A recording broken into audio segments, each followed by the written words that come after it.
ధైర్యం అనేది క్రైస్తవ లక్షణం. నీతిమంతుడు సింహము వలె ధైర్యముగా నుండును. దుష్టుడు తరమకుండానే పారిపోవును. 4వ శతాబ్దంలో క్రిస్టోడం అనే విశ్వాసి ఒక చర్చికి పెద్దగా ఉండేవాడు.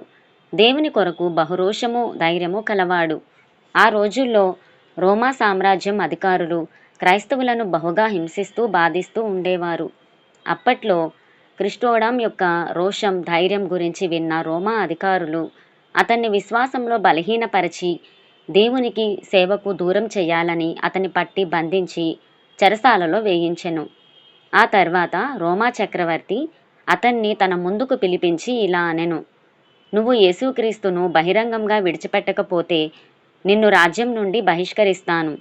అందుకు క్రిస్టోడాం, రాజా, నన్ను ఈ రాజ్యం నుండి బహిష్కరించలేవు. కారణం ఈ ప్రపంచం మొత్తానికి నా తండ్రే చక్రవర్తి, రారాజు.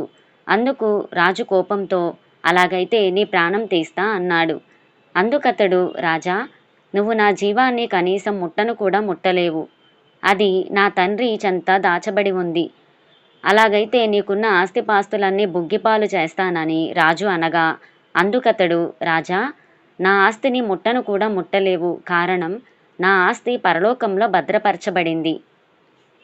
అలాగైతే నిన్ను అందరి చేత చీ అనిపించి నిన్ను ఏకాకిని చేస్తా. అప్పుడు చేరదీసేవారు లేక ఆదరించేవారు లేక ఒంటరితనంలో నువ్వు కుమిలి కుమిలి చస్తావు అనెను.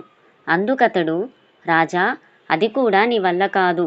ఎందుకంటే నా స్నేహితుడైన యేసయ్య నుండి, ఆయన ప్రేమ నుండి మరణమైనను వస్త్రహీనత అయినను కరువైనను ఉపద్రవమైనను వేరు చెయ్యలేవు.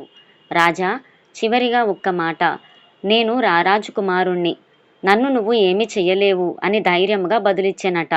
ఎంత గొప్ప రోషము గలవాడు ఆ క్రిస్టోడం. ప్రియ స్నేహితుడా, మనం కనీసం ఉద్యోగం చేసే చోట, ప్రయాణం చేస్తున్న చోట, రైల్లోనో బస్సులోనో లేక నలుగురి మధ్య ఉన్నప్పుడు కనీసం నేను క్రైస్తవుణ్ణి అని చెప్పుకోవడానికి కూడా ధైర్యం చాలటం లేదు. కారణం, బహుశా క్రిస్టోడం కలిగి ఉన్న దేవుడు నీలో లేడేమో. ఒకసారి పరిశీలించుకో. మనుషుల ఎదుట నన్ను ఒప్పుకునివాడెవడో పరలోకమందున నా తండ్రి ఎదుట నేనును వానిని ఒప్పుకుందును. మనుషుల ఎదుట ఎవడు నన్ను ఎరుగననునో వానిని పరలోకమందున్న నా తండ్రి ఎదుట నేను ఎరుగనందును. మత్తయి సువార్త 10వ అధ్యాయము 32-33 వచనములు.